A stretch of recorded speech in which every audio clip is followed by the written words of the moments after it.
Namaskar dosto, I am PN Murthy. Today I am going to explain about how to prepare journal. Okay, till today so many topics we discussed about the accounting fundamentals. Today I am going to explain about journals and how to prepare journal. So initially preparation of journal. This is a proforma of journal.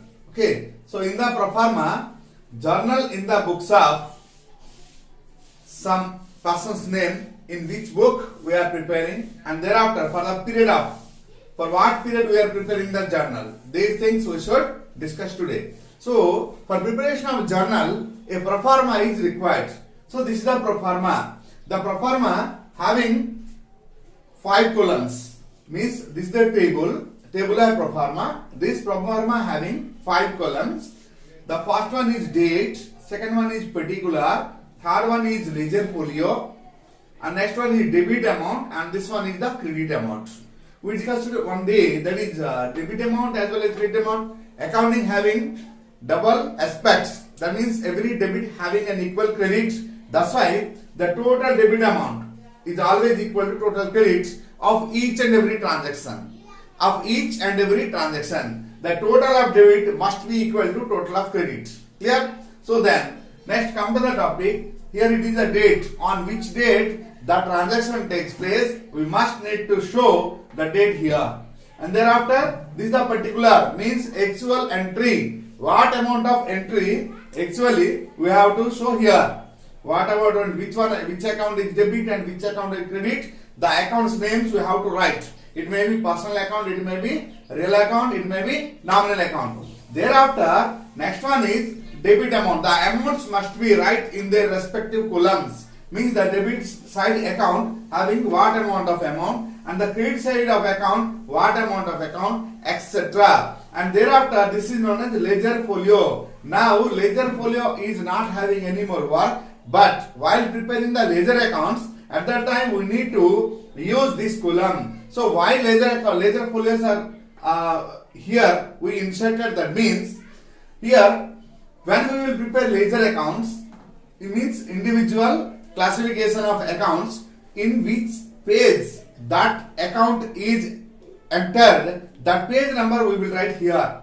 That's why ledger folio is using by the business. And thereafter, this is the date and this is the particular and LF, debit amount as well as credit amount. These entries should be prepared chronological manner according to the date when it arises, date and time. So this is the date column indicates that it is on 1st January we prepared some more amount. On 1st January there may be a transaction takes place. What about transaction? Let an example, goods purchased for cash. So goods purchased for cash should be right here. That means what comes in, what goes out. So goods purchased for cash means goods comes in. So we will write purchase account debit. We will write purchase account debit.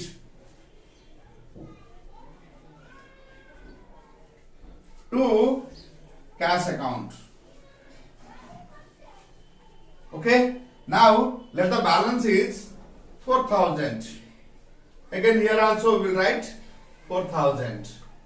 Clear? And it must need a narration, that is summary. Being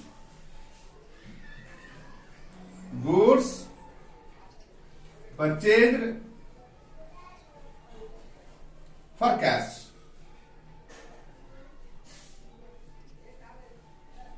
Okay, this much. So now the entry completed.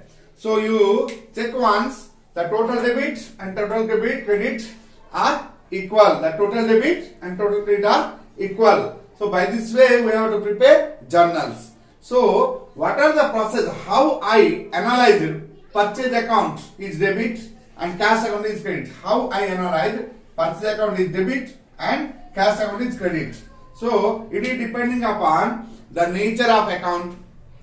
Nature of account, that means whether it is personal account, whether it is real account, whether it is nominal account, like that. And thereafter, as per the rules of golden accounting, we have to analyze these things in debit as well as credit. Okay? Okay, dear friends, now I am going to start steps of preparation of journal. What are the steps of preparation of journal? Here I concluded by writing 5 more steps for preparation of journal. First one, that is identification of transaction, whether it is cash or credit. That means when a transaction takes place in the business, first of all we have to identify whether it is a cash transaction or credit transaction. So cash transaction, that means flow of cash, means by this transaction cash comes in or cash goes out. That means nowadays most of the transactions are banking only. So any bank transaction, checks received, checks paid also be considered as cash transaction. So that cash comes in or cash goes out is known as cash transaction. So if the effect is there, then you consider this is cash transaction. Example, paid cash to Rajesh is known as cash transaction. Received cash from Amit Shah is known as cash transaction. Okay, purchased goods for cash is known as cash transaction. Sold goods by check is known as cash transaction. So these all are considered as cash transactions. Over thereafter, some ignored things are there, we have to identify now. Paid to Ajay. Paid to Ajay is known as cash transaction. Paid to Ajay is known as transaction. Paid salaries, paid wages, paid rent, received commission, received interest. These all are known as cash transaction. Means the word cash is not found in this case, but it is ignored. Paid to Rajesh, amounted 4,000 is known as what? Cash transaction. So dear friends, here in this case of this cash transaction, somewhere what it is, paid to Rajesh in cash is known as cash transaction. Goods purchased from Amir. Goods purchased from Amir is known as credit transaction. While the question is explained that goods purchased from Amir amounted 5,000 is what type of transaction now? Goods purchased from Amit rupees 5,000 also be credit transaction. Don't think 5,000 is given, that's why it is cash transaction. Don't think like that. It is wrong thinking.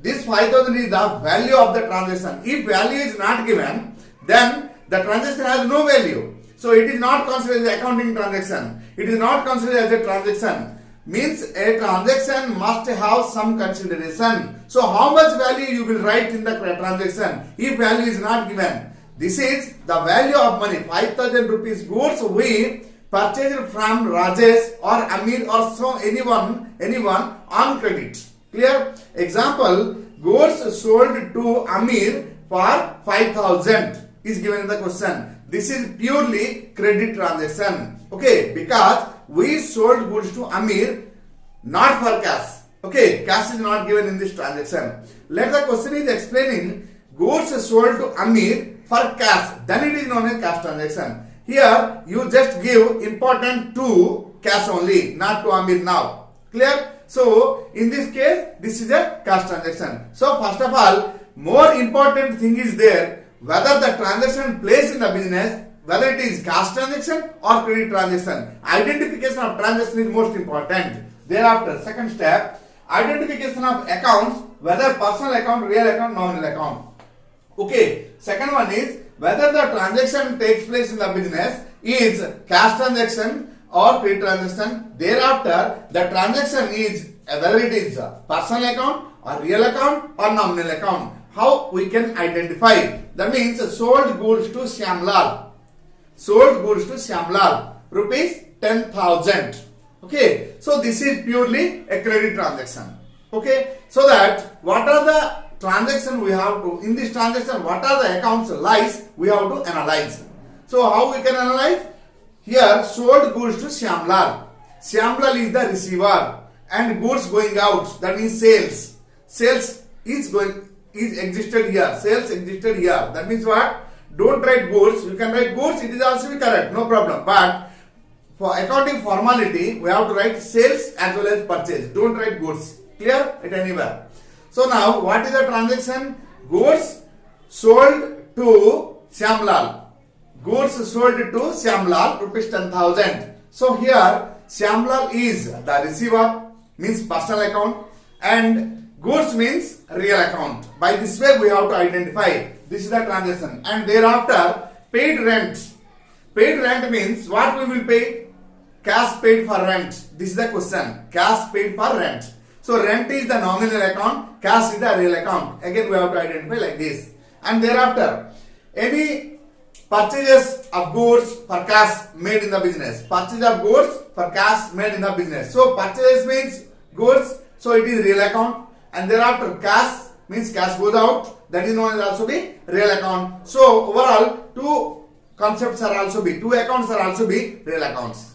Okay, like this we have to identify the transaction. Thereafter, apply the golden rule of accounting. That means after identification, it is personal account, real account, nominal account. Now the next step is apply the golden rule of accounting. As per the personal account, what it is, debit the receiver, credit the giver. So apply that.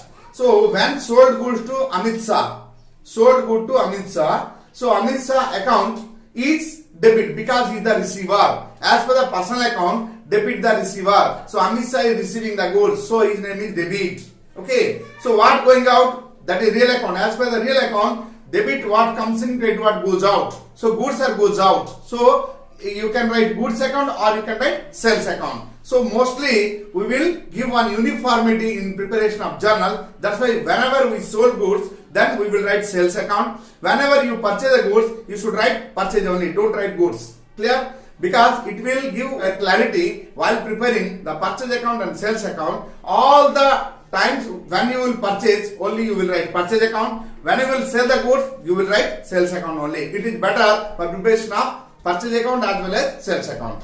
So thereafter, applying the rule. Thereafter, here it is rent paid for cash.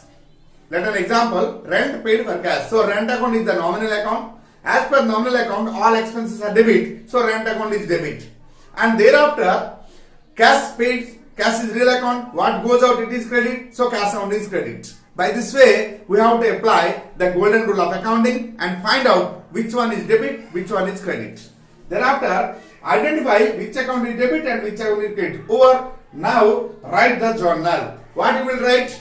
Rent account debit to cash account. This is a journal entry. And finally, you should write the narration. Being paid rent for cash or paid rent in cash. Being paid rent in cash. Okay, this much. Okay, thereafter, how to prepare this in practically I will explain. Okay, friends. Here I wrote one more question. Cash received from Ram, 10,000. So first of all, identify what type of transaction it is. So cash received from Ram means cash account. Cash received from Ram means cash account. So cash comes in, cash transaction it is. So what type of account it is? Cash transaction it is. So cash received. So identify this one, cash. Which account it is? Real account. Okay. So shortly we can write R, real account.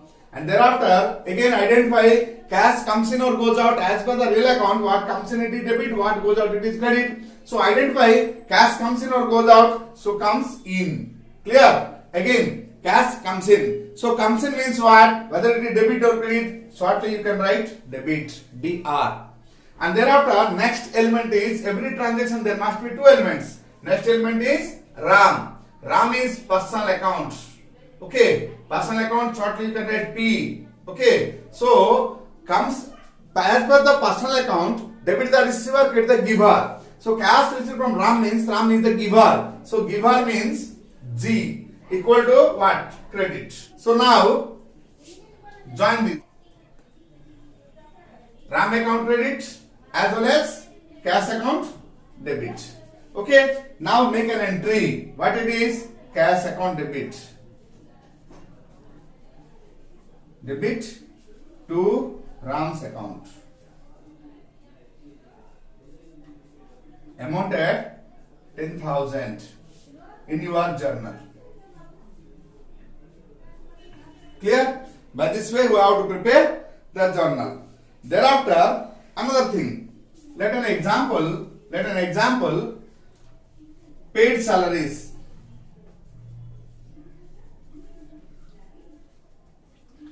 Rupees 40,000. Paid salaries rupees 40,000. This paid means it is cash. So cash is real account. Salaries are expenses. Expenses means nominal account. Okay. Expenses means nominal account. So all expenses, nominal account it is expenses. So expenses are debit. Real account, cash goes out. Out means credit. Clear? In this way, this is cash account is credit and salary account is debit. So the entry is salary account debit to cash account. This much only. Another thing, goods purchased from Ashok. Goods purchased from Ashok amounted to, let it is 10,000. Goods purchased from Ashok amounted 10,000. So identify what type of transaction it is. This is a credit transaction, not given cash in anywhere, only name is given. Amount means it is a consideration. If amount is not given, how much you will write in the transaction, whether it may be cash, may be credit. So this is the value of transaction, it must be there. Otherwise, you can't write the transaction and you can't take it as a transaction of a business. So consistency is important. But here you have to identify if goods purchased from Ashok is there, whether cash or check or there or not, you should identify. If it is not there, then consider this is credit transaction. Clear? Thereafter, identify the things, means accounts. Purchase is one account, Ashok is another account. So purchase is the real account, Ashok is personal account. As per the real account, what comes in, what goes out it is, this is comes in. Purchase means comes in. And thereafter, this is what? Real account comes in, thereafter debit. And whereas, here it is personal account, Ashok is the personal account, so he is the receiver or giver. Goods purchased from Ashok, Ashok is the giver. So Ashok is the giver. Giver means this is credit. So join this. So the entry is purchase account debit. Debit to Ashok account. Amount at 10,000. Okay. By this way, we have to prepare journals. Okay. Thank you.